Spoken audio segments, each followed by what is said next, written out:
Ahoy hoy, friends and enemies, we'll be doing something a smidge different. Usually when I make my STC vids, I ad-lib the whole time, but because of personal reasons that don't give me a whole lot of privacy, I am now doing a script so I can bash out the recording section quickly when I do have privacy, something I haven't done since episode 1, and that was over 2 years ago, so let's just get right into it before the memes I plan to use become stale. Issues 91 to 93 for the Sonic stories, the 2 parts Tale of the Hive, and A Christmas Wish.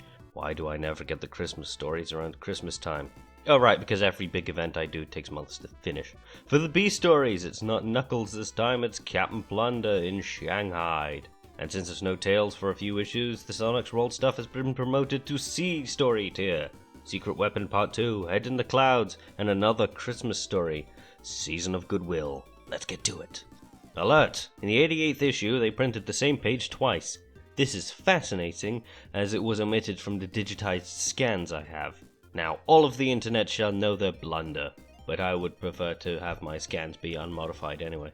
Anyway, the Hive. Sonic is dealing with another restless night, trying to figure out how to get back to Mobius, even resorting to reading. Only for Sonic to turn the corner and realize Charmy is being kidnapped. He could, in theory, just ignore it, as nobody would miss him yapping on about everything. But that's not what heroes do, and Sonic is going to rescue him even if he regrets it. The kidnappers are actually bees, taking Charmy to the Queen of the Hive to answer for his crimes against Spider-Man people. Charmy ropes Sonic into coming with him as he is permitted a friend to speak on his behalf. But in absence of a friend, Sonic will do. The Hive is a big-ass asteroid. They have discovered the properties of transmutation as they can apparently make gold, using locally sourced special zone ingredients. The throne room reveals the Queen Bee, but she's having none of it. But Mom, I don't want to live in the Hive. I'm having fun being a superhero with the Chaotix crew. What? The Queen is his mother? And they use the American spelling Mom as opposed to the British Mum? He's a Yank! Charmy's a Yank! Charmy asks that Sonic doesn't tell the crew that he's a prince, even if he does get on everyone's nerves. Oh, they only pretend to hate him. Poor mistaken git. Anyway, as the Queen Bee orders Prince Charmy to stay, they are attacked by Mongolian wasps. All hands to battle stations. It's no use. They're coming out of the walls. They're coming out of the damn walls. Game over, man. Game over. The Queen staunchly refuses to leave the Hive as the unthinkable happens. Vesper the Wasp inside the throne room. Oh no, says Charmy, look at their weapons. Weapons? Swish! What weapons? Vesper goes in for the kill but gets dizzied by Sonic. This won't hold them off for long. The Wasp Horde have the numbers game, so Sonic has to come up with a plan, announcing a formal surrender. In the airlock, where Sonic's speed can create a vacuum, launching the Wasps into space. As Sonic saved their collective asses, he gets one favor, and he spends it to get Charmy out of his princely duties. Sonic insists that they never tell the Chaotix about this. Ever. Because you're so modest? No, because if they find out they'll probably kill me. The special zone truly is the Florida of this universe. Christmas Wish! Sonic might be a little bummed out that he isn't home for Christmas, but hey, at least they celebrate it on this alien planet. They even have Santa. Somewhere, a child is waking up and opens his present. What's inside? Cerveza Cristal! Cerveza Cristal! An insect guy costume. Insect guy was an ordinary Norman nerd until he was bitten by a radioactive insect. This gave him superpowers to fight crime. And after being bitten by a stray mosquito, Richie believes that he has superpowers and jumps out the 6th floor window that they have left open for some reason on Christmas Day. The comic gives a bloody warning as if we'd ever be stupid enough to try. Oh right, the target demographic of this comic was children, not unemployed basement dwellers.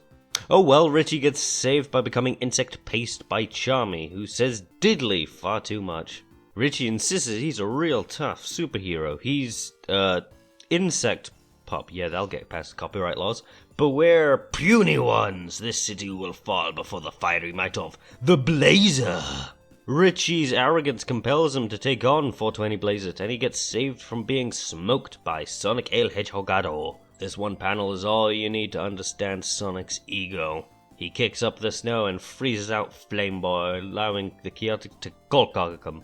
And I thought Boxing Day was tomorrow. Meanwhile, Richie is having a sulk because they wouldn't let him be a superhero despite the evidence that he would have been flattened. Kids, am I right? Well, Sonic teaches Richie that there are safer ways to be a hero. The Chaotix, still technically wanted criminals mind you, are giving presents to the children's hospital, and Richie joins them. Richie's even given one more present, a can of flea spray. Captain Plunder in Shanghai. The Sky Pirates attached a star post to the driving wheel, which enables the pirates to transit to the waters of the Special Zone, despite the fact that their ship can actually fly. To bolster the crew, they kidnap people off the streets, just like how you do it in Assassin's Creed 4 Black Flag. But however, the poor bastard they kidnapped is Professor Speckle, who is thrown in the hold, while Plunder has his breakfast. It was so lovely, he orders Simpson to go grab a dozen chocolate bars for the captain to treat himself. Morning, pirate dudes! Drop dead, Simpson. Professor Speckle scoffed the chocolate supply overnight and threatens to sue. This act ultimately ends in Speckle's demise, where he's made to walk the plank into a shark den. However, the stopper for Speckle's serum is loose, and he quickly drinks it up. Emerging from the waters is the deadly Mr. Fry. The ship erupts into a brawl, everyone pile on, even you, Filch. Or he would if he wasn't, already dead. But none of the crew could actually get a scratch on Mr. Fry. The dust settles to show him pummeling the shark. He's actually just tenderizing it to serve as dinner to apologize for Professor Speckle eating all of the chocky bars. He's very insistent on the two of them being very different people. Dr. Jekyll and Mr. Hyde. Anyway, Fry and the pirates have a lovely luau with the shark steaks, while Mr. Fry explains that the professor drank some of the serum in the water to turn into Mr. Fry. But what happened to the serum that he didn't drink as it dispersed into the seawater? I'll tell you what, it's the street sharks! Funnily airing on the same network as Sonic's at AM. Mr. Fry is the first to head into battle. While the pirates chicken out, he crashes into the sail, which is going to be a fortune to repair, and struggles with the mutated sharks underneath the glorified tarp. Only for Professor Speckle to emerge and attempt to bail, leaving Simpson under the covers to fend for himself. Plunder smashes open the bat shark repellent, and plays a good game of whack-a-mole shark. Simpson was rescued, but partially eaten.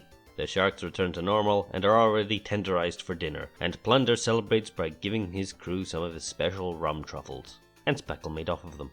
Bloody hell.